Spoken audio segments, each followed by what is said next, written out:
오늘도 하나님의 은혜가 저와 여러분에게 함께하기를 기원합니다. 1절 말씀 보시면 여호와께서 예레미야에게 말씀이 임하니라 이르시되 너는 여호와의 집 문에 서서, 그러니까 성전문이죠. 성전문에 서서 이 말을 선포하여 이르기를 여호와께 예배하러 이 문으로 들어가는 유다 사람들아 여호와의 말씀을 들으라. 놀랍게도 이때에 하나님을 예배하는 사람들이 있었습니다. 그들에게 하는 말입니다. 만군의 여호와 이스라엘의 하나님께서 이와 같이 말씀하시되 너희 길과 행위를 바르게 하라. 다르게 말하면 어제 말씀하신 옛적 길, 선한 길을 걸으라 말씀하십니다.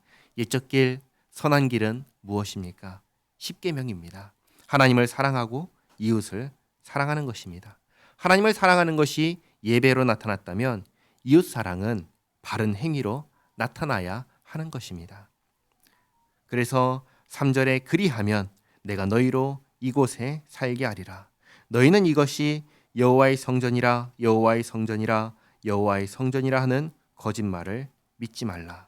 다시 말해 내 길과 행위는 아무래도 좋다. 하나님을 예배하기만 하면 아무 문제가 없다라고 생각하지 말라는 것입니다. 그렇지 않기 때문입니다. 그래서 5절에 너희가 만일 길과 행위를 참으로 바르게 하여 이웃들 사이에 정의를 행하며 이방인과 고아와 과부를 압제하지 아니하며 무죄한 자의 피를 이곳에서 흘리지 아니하며 다른 신들 뒤를 따라 화를 자초하지 아니하면 내가 너희를 이곳에 살게 하리니 곧 너희 조상에게 영원 무궁토록 준 땅이니라. 사실 하나님을 사랑하는 것과 이웃을 사랑하는 것은 연결되어 있습니다. 하나님을 사랑하는 사람은 이웃을 사랑할 수밖에 없습니다. 왜냐하면 하나님께서 그걸 기뻐하시기 때문입니다. 사랑한다면 사랑하는 사람이 기뻐하는 일을 합니다. 그런데 사랑한다면서 사랑하는 사람이 싫어하는 일을 한다면 그걸 사랑이라고 말할 수 있을까요? 그렇게 말할 수 없는 것입니다. 하나님께서 말씀하십니다. 너희 길과 행위를 바르게 하라. 정의를 행하라. 이방인과 고아와 과부를 압제하지 말라. 무죄한 자의 피를 흘리지 말라. 다른 신을 따르지 말라. 그러면 내가 너희 조상에게 준 이 땅에서 살게 하겠다. 그러나 이렇게 말씀하셔도 듣지 않는 그들에게 말씀하시는 것입니다. 보라, 너희가 무익한 거짓말을 의존하는도다.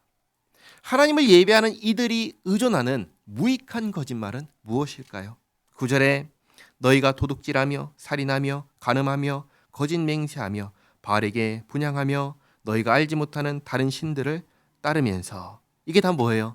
하나님의 계명 10계명을 어긴 것이죠. 다 어기면서 10절에 내 이름으로 일컬음을 받는 이 집에 들어와서 내 앞에 서서 말하기를 우리가 구원을 얻었나이다 하느냐. 이는 이 모든 가증한 일을 행하려 함이로다.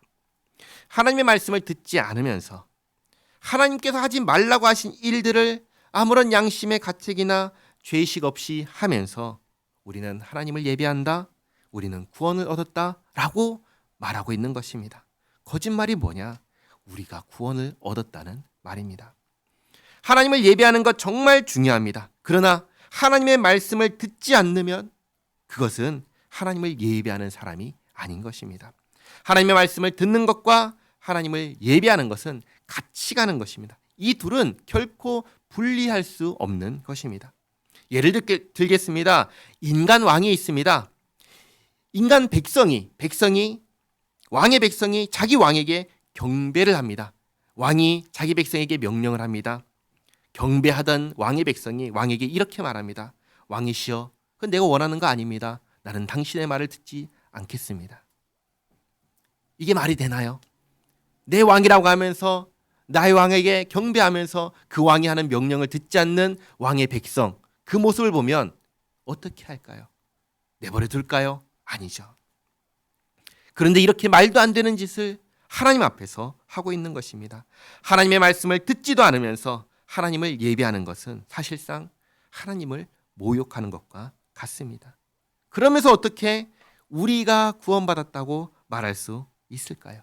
누가 하나님을 모욕하는 그들을 구원할까요?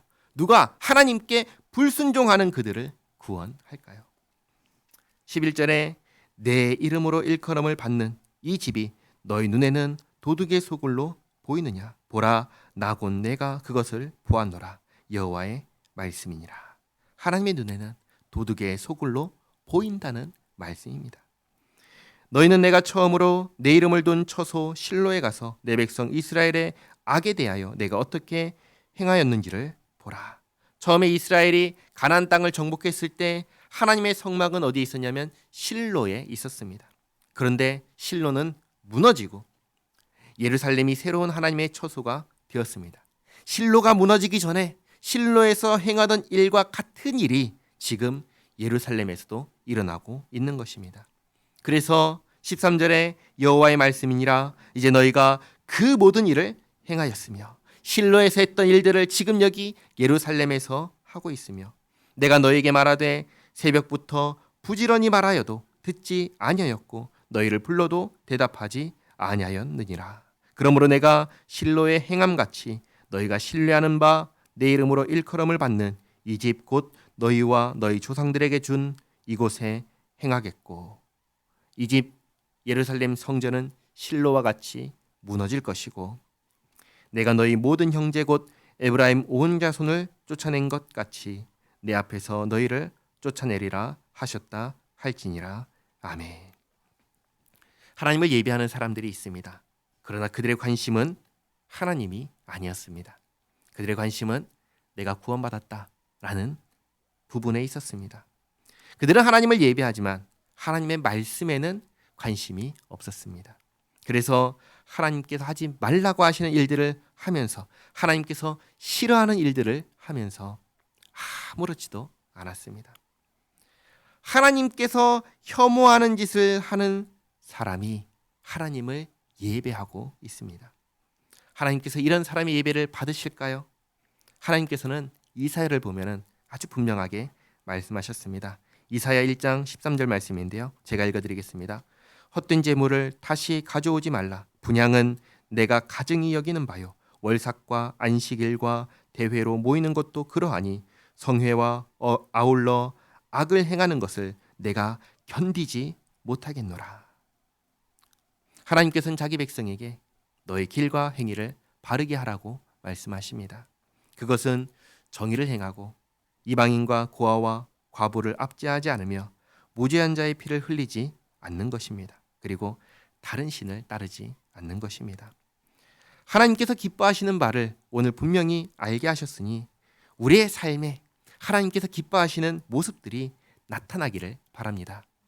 그래서 우리를 구원하신 하나님께 드리는 우리의 예배가 하나님께서 받으시기에 합당한 예배가 되기를 바랍니다.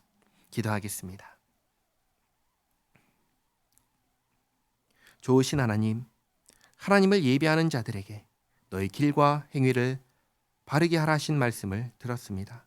하나님 말씀을 듣지 않고 하나님께서 미워하시는 바를 행하며 하나님을 예배할 때 그 예배를 하나님께서 받지 않으시고 싫어하시고 거절하신다는 것을 알았습니다. 예수님께서 십자가에서 흘리신 피로써 우리의 모든 죄를 사하시고 우리를 구원하신 하나님, 이 은혜를 기억하며 감사하며 하나님께 예배합니다. 우리의 예배가 하나님께서 기뻐 받으시는 예배가 되기를 원합니다. 하나님, 우리의 삶을 주장하여 주시옵소서. 하나님께서 기뻐하시는 바를 행하게 하옵소서. 정의를 행하고 고아와 과부와 나그네를 선하게 대하며 무죄한 자를 고통받게 하지 않으며 오직 하나님의 말씀에 순종하며 살게 하옵소서. 하나님, 오늘도 여러 가지 기도 제목을 가지고 주님 앞에 나온 성도의 기도를 들으시고 응답하여 주시옵소서. 또 우리 가운데 연약하여 치유와 회복이 필요한 성도를 주님 돌보아 주시옵소서. 예수님의 이름으로 기도하옵나이다. 아멘.